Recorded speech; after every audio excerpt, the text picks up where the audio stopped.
விண்வெளி செய்திக்காக உங்கள் சரஸ்வதி சுப்பிரமணியம். ஒவ்வொரு ஆண்டும் ஈஸ்டருக்கு முந்தைய வெள்ளிக்கிழமை உலகெங்கிலும் உள்ள கிறிஸ்தவர்களால் புனித வெள்ளி என்று அனுசரிக்கப்படுகிறது. புனித வெள்ளி அல்லது பெரிய வெள்ளி அல்லது ஆண்டவருக்கு திருப்பாடுகளின் வெள்ளி, குட் ஃப்ரைடே என்பது கிறிஸ்தவர்கள் இயேசு கிறிஸ்து அனுபவித்த துன்பங்களையும் சிலுவை சாவியையும் நினைவு கூர்ந்து ஒவ்வொரு ஆண்டும் கொண்டாடுகின்ற ஒரு விழா ஆகும். இயேசு கல்வாரி மலையில் சிலுவையில் அறையப்பட்டதை நினைவு கூறுகின்ற இவ்விழாவின் போது கிறிஸ்தவ கோயில்களில் சிறப்பு வழிபாடுகள் நடைபெறுவது வழக்கம். அக்கொண்டாட்டம் இன்று காலை 10 மணி அளவில் சிரம்பான் விதேசன் தேவாலயத்தில் மிக விமரிசையாக பாரதியார் அன்ட்ரூ ஜேவியர் தலைமையில் நடைபெற்றது. அவ்வழிபாட்டு குறித்தும் உலக மக்களுக்கு தனது புனித வெள்ளி வாழ்த்தினையும் ஃபாதர் அன்ட்ரூ ஜேவியர் இவ்வாறு கூறினார். எல்லாருக்கும் கிறிஸ்துவின் சமாதானம். இன்றைக்கு நாம் பெரிய வெள்ளி என்று கூறுகின்ற நாளை கொண்டாடுகின்றோம். ஆனால் இயேசுவோட இறப்புக்கு முன்பு இந்த திருவிழா இன்றைக்கு அவருடைய இறப்பு என்று சொல்லும் பொழுது அது பெரிய வெள்ளி என்று சொல்கின்றோம்.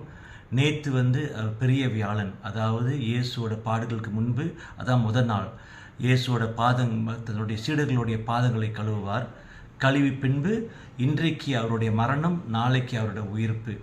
இந்த 3 நாளை கத்தோலிக்கர் அல்லது கிறிஸ்தவர்களுடைய மையமான ஒரு அடிப்படையான ஒரு திருவிழாவை கொண்டாடுகின்றோம். இதுதான் கிறிஸ்தவர்களுக்கு முக்கியமான நாட்கள். அதுக்கு முன்பு 40 நாள் நோன்பு எடுத்து தவம் செய்து ஏழைகளுக்கு உதவி செய்யும் பொழுது அதே சமயத்தில் நிறைய அதிகமாக ஜெபத்திலேயே நம்ம ஈடுபடுறதுக்கு அவங்களை அழைக்கின்றோம். இந்த 40 நாள் காலத்தில் ஒரு வாரமும் நம்ம சிலுவை பாதை என்று சொல்வோம். அது 14 சிலங்கள், இயேசுவோட பாடுகள் பாதையை நம்ம எடுத்து சொல்கிறதுக்காக, மக்கள் நினைவூட்டுறதுக்காக, அதை வருந்தி அவங்க மனம் திருந்தி ஒரு புதிய வாழ்வு வாழ்றதுக்காக அவங்கள அழைப்போம். அந்த 40 நாள் முடிந்தோடனே இந்த பெரிய வியாழன் இயேசு தன்னுடைய சீடர்களுடைய பாதங்களை கழுவி முத்தமிடுவார். அது என்ன அர்த்தம் என்றால், அவர் எப்படி இந்த உலகத்துக்கு அன்பு காட்டி பணிவாக தாழ்ச்சி மனப்பான்மையோடு அவர் இந்த உலகத்தில் நடந்தார். அன்பு ஒரு பெரிய சின்னமாக பயன்படுத்தி மக்களுக்கு தன்னுடைய சீடர்களுக்கு கூறி அதே வேளையில் அவர்கள் உலகம் முழுதும் போய் இதை செய்ய வேண்டும் என்று முன்மாதிரியை செலுத்தினார். அதுக்கப்புறம் அவருடைய பாடுகள் பல பாதையில் போய் கல்வாரி மலையில் தொங்கி சிலுவை மரத்தில் அவர் உயிரிட்டார். ஆனால் அதையோட கிறிஸ்துவ வாழ்க்கை, ஒரு மனிதனோட வாழ்க்கை முடியவில்லை, இயேசுவோட வாழ்க்கை முடியவில்லை.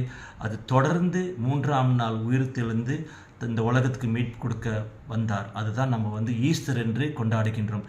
இதுதான் ஒரு சிறப்பான நாள் கிறிஸ்தவர்களுக்கு, கத்தோலிக்கர்களுக்கு குறிப்பாக.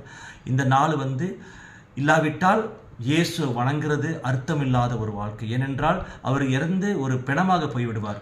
ஆனால் அவர் 3ஆம் நாள் உயிர்த்த பொழுது இந்த உலகத்துக்கு மீட்பு கொடுக்க மட்டுமல்ல, ஒவ்வொரு மனிதனுக்கும் உயிர் கொடுக்க வந்த அந்த சின்னத்தை தான் நான் வணங்குகின்றோம், அவரை துதிக்கின்றோம். இதுதான் ஈஸ்டர் என்று நம்மளுடைய திருவிழா பண்டிகையை கொண்டாடுகின்றோம். வணக்கம், நன்றி.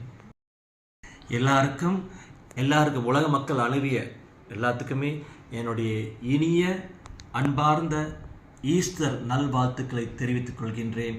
நன்றி, வணக்கம். இந்த வாய்ப்பு